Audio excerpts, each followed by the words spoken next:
Welcome to this next quite extensive video briefing. An integrated simulation part of Copenhagen is the Vstrips system. This is specifically designed for Copenhagen by the Vstrip team to simulate as close as possible the NITA system used in Copenhagen. And I gotta say right now, while this use is of course voluntary, we do highly recommend it. And also encourage your fellow controllers to use it when several people are online. Try to push each other to do this so that we can keep this feature alive and well in our community. The way it is, we use it, the developers will put more work into updating it and it will get better. So come on, please do your part in this. It creates a much more realistic and immersive experience, as well as making coordination across positions a lot easier. To learn about the program, first some limitations. Its use is only possible when all or at least a portion of the controllers are using it, because while the Vstrip sends command to Gyroscope, Gyroscope can't send command to Vstrips. So if you wish to use it, please alert other controllers to use it as well. Again, we very highly encourage and recommend the controllers to use it, especially at events. Number 2, Vstrip should be executed as admin and ideally before Gyroscope is started. If you run it after Gyroscope is started, it may not be able to access the DLL files it needs to update. Make sure Gyroscope base files such as the EKCH and beta versions are in the program file folders, and that your sector files are in the Gyroscope document folders. We've been through this before. Vstrips does not go particularly well with the 22RIDE30 configuration, so use that with caution. And also Vstrips only work for ground positions, meaning delivery, ground, crossing, departing, arrival, tower. If you have Vstrips installed and use it at approach, you'll be able to receive go around warnings, but you can't use it as approach. Good, now that we got that out of the way, let's first look at how to install. We'll use how it looks, and we're going to look at some other smaller features as well as how to use it. Installation. Install it, run it as admin, and then open Gyroscope.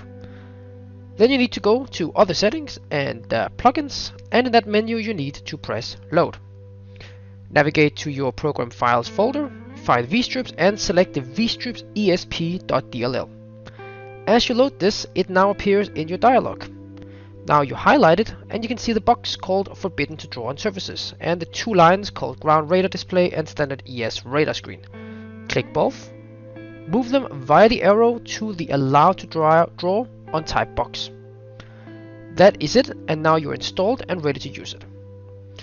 The scope itself, it looks like this, and it has several different configurations with different layouts. It will automatically give you the optimal layout depending on the position and who else is online. Up in the left corner you see you have views, which will show you different options depending on which position you're sitting on and who else is online. You can always press best only, and it will close all the windows and leave you with the one that's correct for the current structure.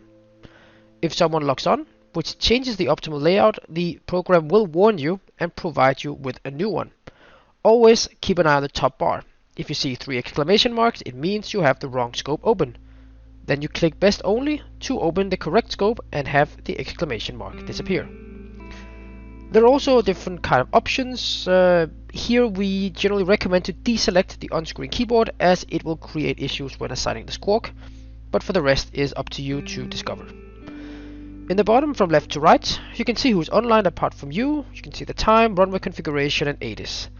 More buttons include local edit, departure runway SID MDI, heading plus altitude, go around, a transfer button which is not simulated, and lastly the QNH, where if you hover the mouse over it you can see the entire meter. That's just real quick, we'll expand more of those in a bit. For the next session now we will look at the different positions, we'll look at their procedures and operations. There are 4 different ones. One for delivery and sequencing, this is called GMP. One for apron, this is called GMC. One for the crossing tower, called Air 1230, and one for the 2 other towers, that's called Air.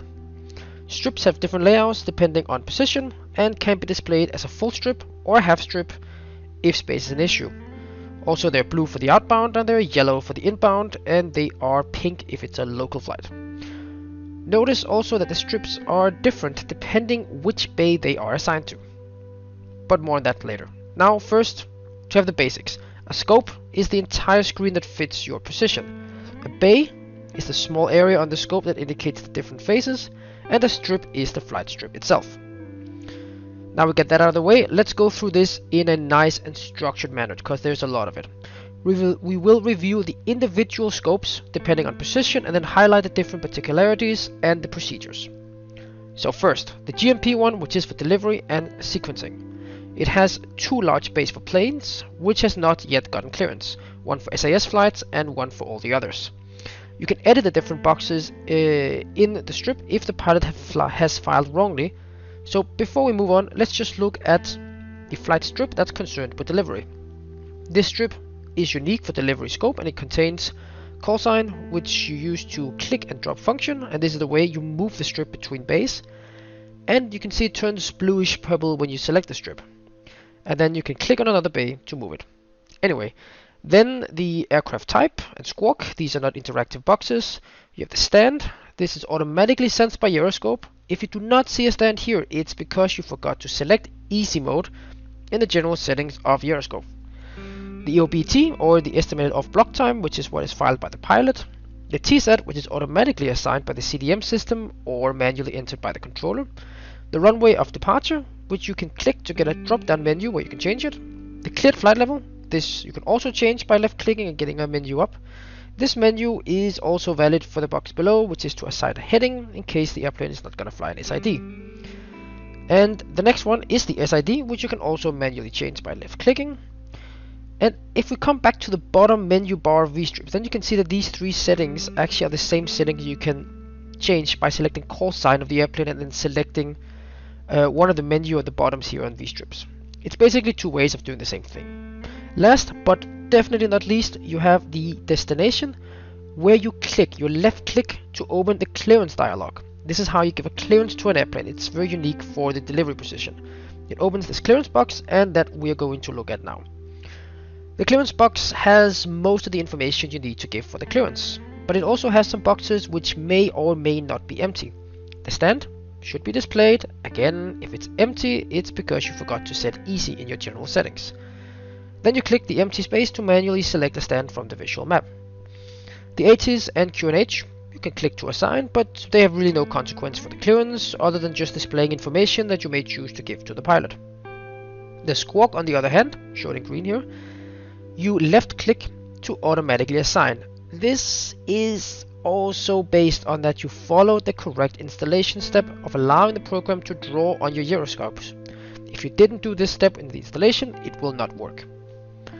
Once all these are done, you check the clearance is correct, and then you issue the clearance, either from the dialog, and then you click the tick mark when it's finished, or you click the tick mark first and you read it from the strip.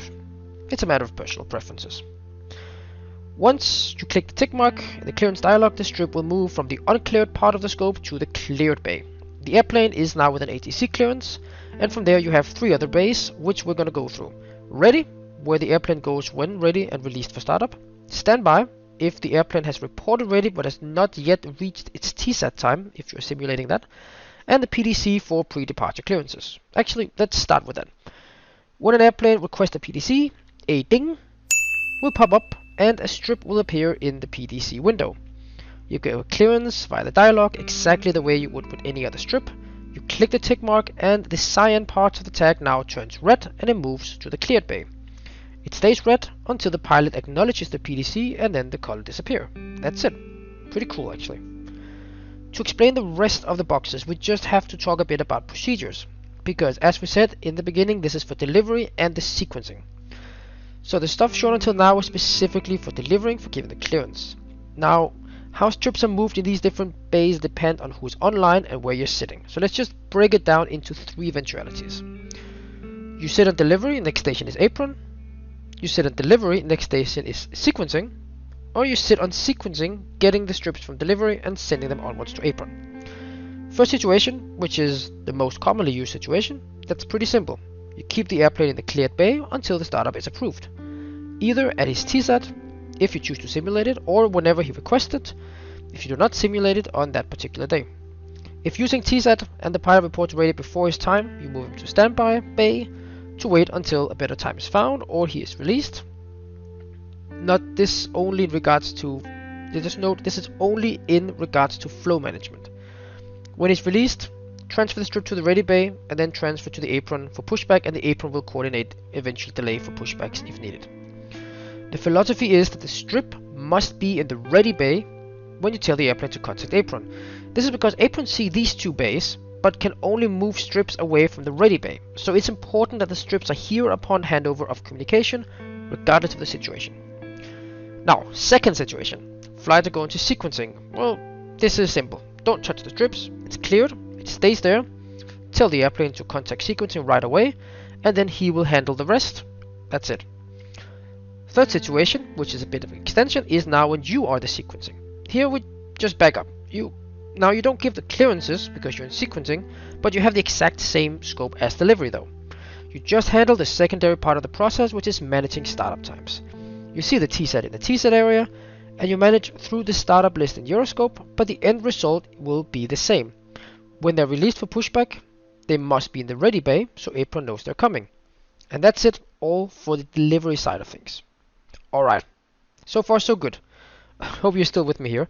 Let's head to the next scope, which is the GMC, or the ground movement control. This is used by Castrop apron, either departure or arrival, or both. But we will just split them up, look at the inbound and outbound side of things, just for continuity. First of all, this is how the scope looks. And it's basically a timeline, swirling towards the mids, with the left side going towards the middle bottom, and the right side, which is outbound, going towards the top middle. The whole middle section is for taxiing aircraft. You see that the strips now are different. All that information from delivery is no longer needed, so the strips are simpler. They contain the call sign, that still uses the same click and drop feature, the aircraft type and SIDs, which are informational only, the stand, which should be displayed, again, if not, you know why, hopefully. Then the runway of departure, which you can still change manually, and the new feature now is the clearance limit. Here you need to update to what point the airplane is cleared, so you can keep track on where they're going. By clicking, you open a map, which will be different depending on the position you sit on. Here we go into procedures, a vital lesson here, which is not to control into Vstrips. Don't be too focused on moving the strip that you forget to give the proper clearance. The preferred method is to keep situational awareness. As the pilot calls up for taxi, for example, identify the strip, and then via Euroscope give the airplane the taxi clearance. Click to update the clearance limit point and select the appropriate limit. As the pilot responds, you listen to the response and be ready, either doing or after the readback, to move the strip over to the correct bay. The start only is a bay that's used if either an airplane doesn't need pushback at all, or if you have a, let's call it a short-term delay to the push. This could be capacity issues such as an inbound airplane or another pushed back airplane. Remember, it's not slot related. That was for the previous one. Now, when the push is granted, the strip must be moved back into the pushback bay. So next, the taxi bays. There are two, taxiway departure and taxiway arrival. The departure one being the relevant one for departures, obviously. You move the strip there for taxi and you keep it there until you're ready to hand it over. Of course, you make sure to have an updated clearance limit so the next controller can anticipate the location of the handover. Once ready for the handover, you click at the call sign of the tag, you click and drop the strip, and you go to the appropriate tower frequency. The system will know if the position is offline and then send to the next one in sequence. So if you click crossing tower, but you forgot that only departure and arrival tower online, the strip will automatically go to the departure tower. So don't worry too much if you transfer by mistake to an offline position. Click on the appropriate controller to transfer, and the strip will then move over to the transfer bay, which shows the airplane now is on its way over to the next frequency. Here you will also see another kind of strip you probably haven't seen before, which is the half strip. Now, we're not going to go through this because the only purpose is to save space in an area where there will naturally be a lot of strips. So it's not really important how it looks. Where will there be a lot of strips? Well, the transfer bay will be one of them. The cleared bay and ready bay will also belong in this category, along with the final bay. And this leads us right over to the arrival side of things. Since you sit on apron, the whole left side is really just for informational purposes. You see all the airplanes in the final bay, the ones on the runway and the ones on the way in. This is your warning that the airplane is on its way to you and you can kind of follow the flow. Notice also the blinking yellow light with their landing time. This is an indicator that an airplane has just landed and is now on the taxiway. The only bay that's really interesting for you is the taxiway arrival bay, where the strip will appear when they're being transferred to you by the previous controller. The strips are of the arrival design and are the same in all bays of arrival. It consists of course of the call sign, the aircraft type squawk, along with the landing time and the arrival runways, all of which are informational. The two areas you can change are the stands and the clearance limit, which you can manually change by clicking on it via the graphic. Actually, there's a few points about these two. The clearance limit for arrivals are automatically updated to show the correct taxiway for the handover between crossing tower and apron. So this is calculated based on the assigned stand. If you go ahead and change the stand, you will also see that the feeder taxiway changes to match that stand if needed. And about the stand, you have to be aware of a limitation between TopSky plugin and Vstrips. An update of the stand in TopSky will also automatically update the stand in Vstrips, and that includes the feeder taxiway shown. TopSky can affect Vstrips, however, it doesn't work the other way around. Vstrips cannot influence TopSky display. Remember, it's a one-way street. Vstrips cannot alter TopSky. Oh, and another thing, if the tower fails to set the strips, or if you in general need to get a strip from another controller, you can right-click on the different bay titles, then navigate down and select the grab strip to get one. From the final bay, it will then just move directly into your taxiway arrival bay, just like that. In general, there are a few different options when doing this, and it's actually valid for all bays. You can play around with it yourself as you like. Okay, that's 2 down. Let's move to the third. However, we're just gonna do a jump and go through one for the 2 main towers first, the ones that call air. This is the one applicable for arrival tower and departure tower. It looks like this, and it has, just like the apron one, 3 sections dealing with different items. First, to the left side you see the arrival section. This is similar to the one you saw on apron, except now the tower has full control over it, of course. And it has sections for the 3 different phases of the arrival traffic. The final bay, this has all airplanes within 25 miles of the airport displayed. It can be a bit of a mess, so if you have time, try to pre-organize them for arrival so they're a bit easier to grab. You have the runway arrival bay, where you put an airplane into when he checks in on the frequency.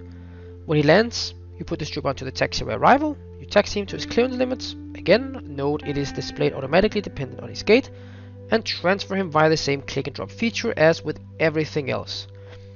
To click on the appropriate controller to transfer to, that's it, that's all for the arrivals.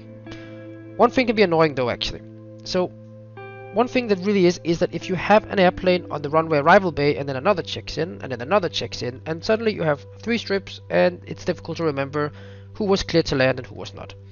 That's why we have the check strips, which is located above each runway bay. Clicking this will give you a generic runway strip you can use to separate who has gotten clearance and who has not. When the first airplane has vacated, the next one can be moved in below. This is an easy and efficient way of keeping track of your clearances. Moving now over to the far right, you have startup, pushback startup bay, looking remarkably like the apron one, except this is for the traffic is different. You see, US Tower control the traffic on the cargo apron and general aviation area, and hence you only see the traffic from there. It comes over to the ready bay from delivery, and then you can move it around just the same way it was when demonstrated for apron. And you even see you have a taxiway departure bay as well. This takes us to the middle, and this is the departure section. Here you will have your taxiway departure bay. This is where the strips will move into when they come from the cargo apron, as well as the strips that are transferred to you from apron and crossing tower.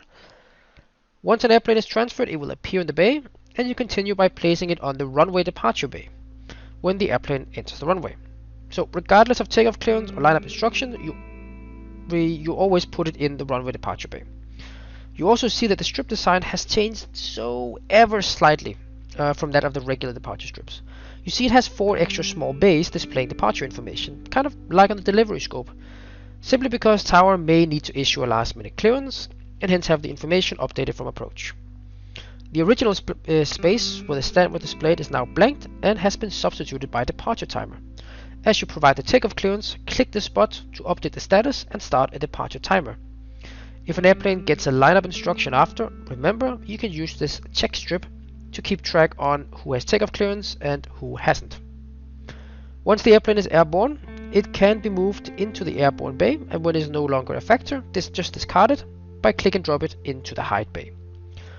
If both arrival and departure towers are online, the scope is exactly the same. It's just split, so the arrival tower controls the left side and the departure tower controls the right side. So, that's it for the air. As you see its arrival to the left, departures to the middle, startups from the cargo apron to the right. Worth noticing is there's a go around button which you use by pressing the aircraft call sign, and then you press go around. A sound pops up with the approach controller and a red go around flag pops up. You can then move him back into the pile for the second approach. Now we can look at the last screen. This is the one for the crossing tower. As this is normally used as a ground frequency to taxi airplanes around, the layout reflects that. It is actually almost identical to that of the apron frequency, given its similarities of course. However, crossing tower only really has control of what is in the middle column. The left and the right are informational to see what is going on before it comes to the controller. This means it can be anticipated, and the flow goes, the arrivals from the left to the bottom middle, departures from the right to the top middle. From there, you, as crossing tower, has a taxiway departure and a taxiway arrival, as well as transfer buttons to hand over to the next controller. That's it. That's how all the 4 different scope works. We do have just one more thing to cover, which is the bandbox modes. These are used because sometimes not all controllers are online, so some scope will change appearance depending on who is actually online. Few rules with the bandbox mode. First of all, Vstrips will select it for you with the best only view. The procedures are still completely unchanged. And notice there are no bandbox view for when positions above you are offline, only when positions below you are offline. So, for the 4 main scopes, we basically have 3 main bandbox scopes. Air bandbox that combines all the tower, when only a single tower controller is online. The scope is actually completely unchanged from the air scope, except it offers full control. You have the air plus ground for when one tower is also controlling the apron. However, with delivery still online of course. You have the GMC bandbox, which combines delivery and apron responsibility on the scope. This is for when apron is online without delivery. The last one is the ATC bandbox, which is for when a tower is sitting by itself with no other ATC online. That concludes it for this video briefing. Remember to read the entire topic on Moodle, and remember you can always refer to the official Vstrips Wikipedia page, which is also specified for Copenhagen, which can be found via the Vstrips official website. Thank you for watching it, and good luck.